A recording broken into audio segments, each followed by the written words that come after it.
The video opens with a vivid portrayal of the lives of fishermen who spend weeks far out at sea, battling waves and uncertainty in search of valuable catches. At the heart of the story is the traditional yet highly effective method of longline fishing, a technique that has been passed down through generations and continues to play a vital role in the modern fishing industry.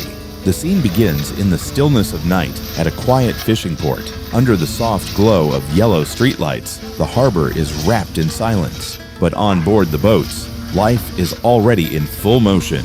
Fishermen, tanned by years of working under the sun, move quickly and skillfully, preparing for another long journey into the open ocean. Their tasks are precise and well-rehearsed, for any mistake at sea can be costly. Coils of fishing line stretching for tens of kilometers are carefully organized and checked. Each section must be free of tangles and ready to deploy. Hooks, sharp, polished, and neatly laid out in trays, are inspected one by one. Experienced fishermen know that the success of the trip depends on these small details. A dull hook could mean losing a giant fish. Alongside the hooks, fresh squid has been prepared as bait. Its strong scent is irresistible to predatory fish such as tuna, swordfish, and even sharks. As the crew goes about their work, the powerful hum of the boat's engine cuts through the night. Slowly, the vessel begins to move away from the lights of the shore, heading toward the vast darkness of the ocean. For the fishermen, this moment is both routine and symbolic. Each departure is a new gamble against the sea, carrying hopes of bountiful catches and the promise of survival in one of the world's toughest professions. As dawn begins to break, the fishing vessel, more than 20 meters in length, steers steadily away from the coastline, its bow cutting through the restless swells. The shore slowly fades into the distance until all that remains is an endless horizon of blue. The destination lies far ahead, more than 150 nautical miles offshore, in an area where powerful ocean currents converge. These currents are known to attract large, prized species such as bluefin tuna, swordfish, and blue sharks, making the location a gold mine for experienced fishermen. The preparation that began in the harbor now takes on its true purpose. Once the boat reaches the chosen coordinates, the crew begins the most crucial stage of the expedition, casting the long line. Unlike modern trawling nets, this method relies on patience, precision, and careful technique. A single line can stretch 50 to 80 kilometers in length, a staggering distance when imagined stretched across the ocean's surface. Along this main line, smaller branch lines are carefully attached. Every 2 to 3 meters, a hook dangles from these secondary lines, creating a nearly continuous chain of opportunities to catch fish. By the time the setup is complete, the fishermen will have deployed between 3,000 and 4,000 hooks into the depths. Each hook is baited with fresh squid, its pungent scent carrying through the water to lure predators. To the untrained eye, the ocean may appear vast and empty, but beneath the surface, a silent battlefield has been prepared. The casting process is neither quick nor easy. It can last 3 to 5 hours, demanding constant focus from the crew. At the stern of the vessel, one fisherman sits at the pulley system, slowly feeding out the line. With each careful movement, hundreds of hooks slide from their trays and vanish into the waves, sinking deeper and deeper into the blue. The crew works in synchronized rhythm, ensuring that the line does not twist, tangle, or drift into dangerous undercurrents. Even a small mistake can cause the entire setup to fail. To the fishermen, this enormous line is more than just rope and hooks. It is a giant, invisible net, stretching silently for tens of kilometers through the sea. No one can see what is happening below, and that uncertainty is both thrilling and nerve-wracking. Each hook represents a chance, a gamble against the ocean. Will it bring back a small fish, a prize tuna, or nothing at all? As the last sections of line slip into the water, the crew takes a deep breath of relief. The hardest part of the day's preparation is done, but the waiting has only just begun. The vessel continues to drift slowly forward, keeping the line under perfect tension so it does not knot or get swallowed by underwater currents. For now, the fishermen must rely on patience and discipline, trusting their craft and the sea itself. Far from land, surrounded only by wind, waves, and sky, this is where the real battle begins. a battle not fought with speed or force, but with endurance, precision, and respect for the unpredictable ocean. After hours of patient waiting, the moment arrives that every fisherman both anticipates and dreads: the retrieval of the longline. The deck, quiet during the lull of waiting, suddenly bursts into focused activity. The mechanical winch roars to life, its gears grinding steadily as it begins to pull the kilometers of line back from the depths. For the crew, this is the most exciting and dangerous stage of the entire expedition. Eyes are fixed on the water as each section of the line rises from the deep. Hook after hook emerges, sometimes empty, sometimes carrying the glittering prize of the ocean. Then, the first real catch of the day appears. A tuna nearly a meter long, weighing dozens of kilograms. Its scales shimmer silver and blue under the blazing sunlight, reflecting the sea itself. With practiced precision, one fisherman secures the thrashing fish with a gaff, while another quickly unhooks it and places it into the cold storage compartment. The process is fast, almost mechanical, honed by years of experience. But not every catch is so straightforward. At times, the hooks bring up far larger and more aggressive creatures. A swordfish, with its long, razor-sharp bill, can fight violently against the line.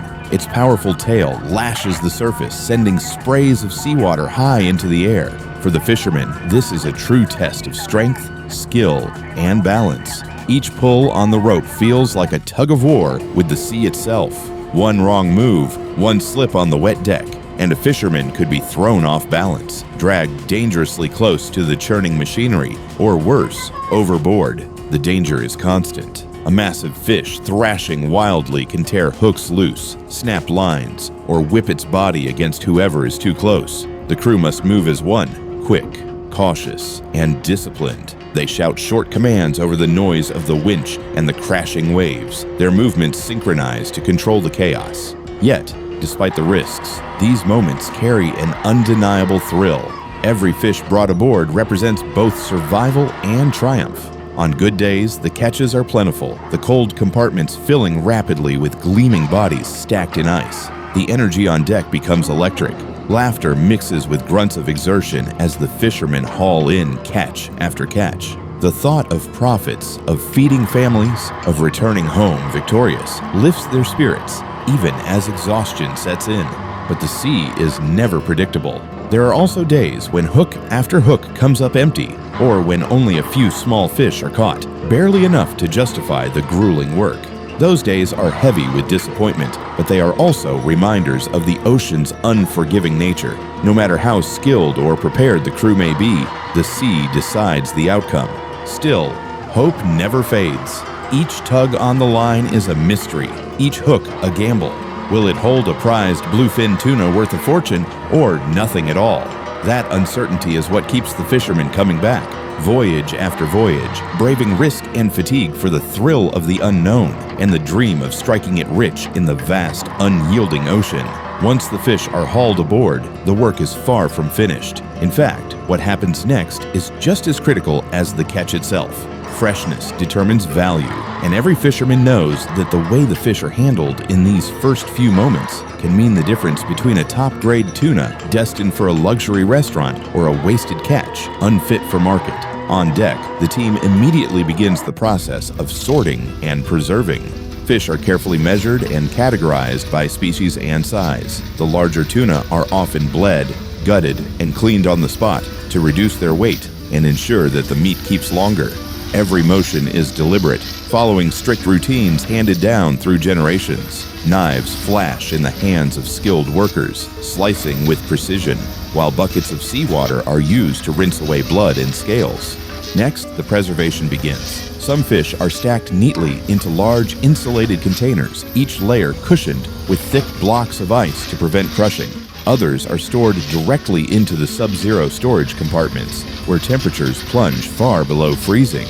Inside these steel chambers, the fish are arranged like treasures, waiting for the day they will be unloaded and shipped to markets across the world. The crew takes great pride in this stage, for they know the reputation of their catch, and their livelihood rests on the quality of the flesh once it reaches shore.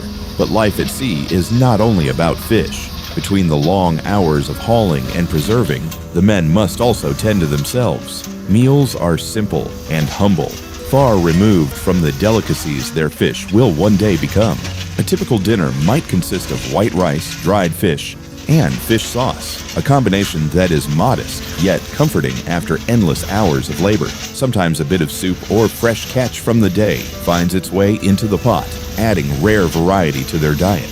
As the sun dips below the horizon, painting the sea in hues of orange and violet, the deck transforms. Some of the crew find precious moments to rest, curling up in cramped bunks below deck, rocked to sleep by the endless rhythm of the waves. Others remain on duty, keeping watch through the night. The ocean is as dangerous as it is generous, and threats are ever present.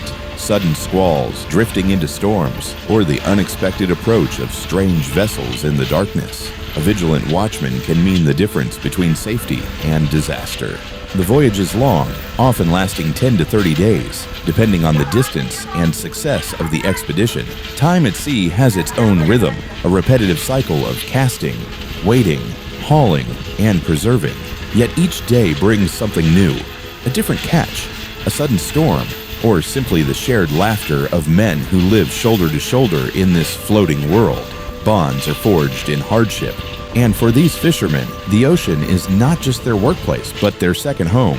Life at sea is never free of risk. For longline fishermen, danger lurks not only in the weather and the waves, but also in the very tools of their trade. One of the most common and most terrifying accidents comes from the mechanical winch that hauls in the kilometers of line. If a fisherman's hand, arm, or leg is caught in the fast-moving rope, the outcome can be catastrophic. The line pulls with the force of the ocean itself, and in a matter of seconds, a man can be permanently injured or worse. Many seasoned fishermen carry scars or even missing fingers as permanent reminders of the sea's cruelty and the cost of distraction. Beyond the machinery, the ocean's creatures themselves pose constant threats. The hooks, designed to attract predators, sometimes bring up far more dangerous animals than expected. There are stories of massive great white sharks, over 3 meters long, thrashing at the surface after being caught. The power of such a beast is unmatched. Its violent tail slaps can smash equipment, and its sheer presence sends waves of fear across the deck. In such moments, courage is not about conquering the creature, but about knowing when to retreat. More than once, crews have been forced to cut the line, sacrificing valuable gear to preserve their own lives. Other encounters can be just as hazardous. Giant squids or octopuses, their tentacles writhing, sometimes surface unexpectedly, clinging to hooks or lines with a strength that astonishes even veteran fishermen. Blue sharks circle relentlessly, their sleek bodies darting beneath the waves, waiting for an opportunity. And then there is the swordfish, beautiful, yet deadly. With its sharp spear-like bill, it can strike with such speed and precision that a single thrust could pierce wood, steel, or flesh. To face one on the deck is to come face to face with danger itself. Yet perhaps the greatest hazards are not always visible. The sea itself can turn violent without warning. Calm waters can transform into towering waves within minutes. Storms born far beyond the horizon sweep across the open ocean with winds strong enough to tear sails, snap lines, and overturn boats. In these moments, discipline and unity are all that keep the crew alive. Each man ties himself to the deck with ropes, fighting not only the storm, but also exhaustion and fear.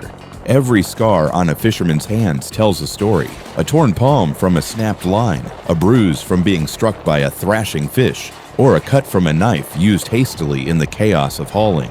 These marks are more than injuries. They are lessons. Each one reminds the fisherman of the golden rule of the sea. Never underestimate it, never grow careless, and always respect its power.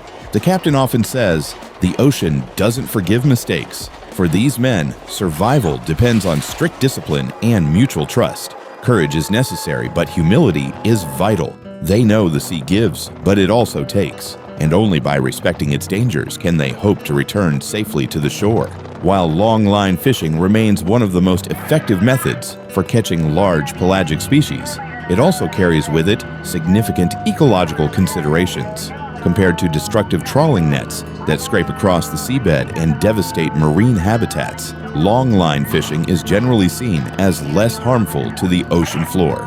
Yet it is far from harmless. One of its greatest challenges lies in the issue of bycatch, the unintended capture of creatures that were never meant to be hooked. Bycatch can include endangered sea turtles, seabirds such as albatrosses, or even dolphins that mistakenly seize the bait. For decades, this problem plagued the fishing industry, resulting in both wasted life and mounting environmental criticism. But in recent years, many fishermen have begun to adopt more sustainable practices, recognizing that the survival of their livelihood is inseparable from the health of the ocean itself. Among the solutions are the development of specialized hooks, often shaped in a way that makes them more difficult for turtles to swallow. These circle hooks, as they are called, significantly reduce turtle mortality by allowing the animals to slip free more easily than with traditional J-shaped hooks. Meanwhile, colored baits, carefully designed to attract target fish while deterring birds, are increasingly being used. Some vessels even deploy bird-scaring lines or propeller-driven devices that frighten seabirds away from the dangerous hooks during line deployment. Each innovation, though simple, helps reduce unnecessary harm to non-target species. Fishermen also learn to release live bycatch whenever possible. With training and discipline, they can minimize stress on accidentally caught creatures, giving them a greater chance of survival once freed. To these men, conservation is not merely a legal obligation, but a practical necessity. Without respect for marine life, the ocean will eventually run empty. The rhythm of fishing itself is deeply tied to the cycles of the ocean. The tuna season often coincides with the strength of the Kuroshio Current, one of the great oceanic rivers of the Pacific. This current carries warm, nutrient-rich waters that draw vast schools of baitfish, which in turn attract predators like tuna and swordfish. Knowing when and where to set their lines is a matter of reading these currents, understanding water temperatures, and even interpreting the color of the sea. In this way, fishermen become not just hunters, but observers of the delicate balance of nature. Still, challenges remain. Climate change shifts currents, alters salinity, and changes the distribution of fish populations. Overfishing has already reduced stocks of certain species, forcing both governments and fishing communities to confront hard choices about quotas, seasons, and sustainable yields. For many, conservation is no longer just an abstract concept, but the very condition for survival. Ultimately, longline fishing embodies a paradox. It is both a tradition and a modern industry, a livelihood and a risk to the ecosystem it depends on. By adopting responsible practices, fishermen are striving to preserve not only their profession, but also the living ocean that sustains them. The lesson is clear. To take from the sea, one must also learn to protect it. Life aboard a fishing vessel is more than just a struggle with the sea. It is a carefully balanced community where each person plays a vital role. On deck, every man has his duty, and the smooth running of the ship depends on everyone carrying it out with discipline and precision. One fisherman oversees the bait, carefully cutting squid into uniform pieces. Another is stationed at the wheel, guiding the vessel along its course through shifting winds and waves. Others keep meticulous records of the catch, noting the size and species of every fish hauled on board. Still others are responsible for cooking meals or maintaining the machinery, ensuring that the engines and winches never falter during critical moments. This distribution of responsibility creates a rhythm, a sense of order that allows the crew to endure the long days and nights. But beyond duty, what truly holds them together is solidarity. On the open ocean, survival is impossible without trust and cooperation. A steaming bowl of rice, a hot cup of strong coffee shared during a night watch, or a few hurried jokes exchanged between hauls. These small gestures carry enormous weight. They lift spirits, ease exhaustion, and remind each man that he is not alone in this endless expanse of sea and sky. For many, fishing is not just a profession, but a family legacy. Some of the men on board represent the second or even third generation to dedicate their lives to the ocean. Their fathers and grandfathers stood on similar decks, fought the same storms, and bore the same scars. Stories of past voyages are retold like legends, binding generations together in a shared tradition of endurance and pride. Every scar, every calloused hand is proof of this inheritance, a reminder that the sea has shaped their family's identity. Yet, it is not only inheritance that draws people to this life. Some young men, even those who once attended universities or sought careers ashore, have returned to the ocean. they are drawn by something deeper than necessity, the thrill of the catch. For them, hauling in a massive tuna or filling the storage hold after a successful day is a moment of pure exhilaration. One young fisherman described the feeling as being like winning the lottery. The hardships, sleepless nights, storms, and danger fade in the glow of that victory. The life is harsh, but it offers a unique sense of freedom and meaning. Out on the open ocean, men live by their own strength, skill, and resilience.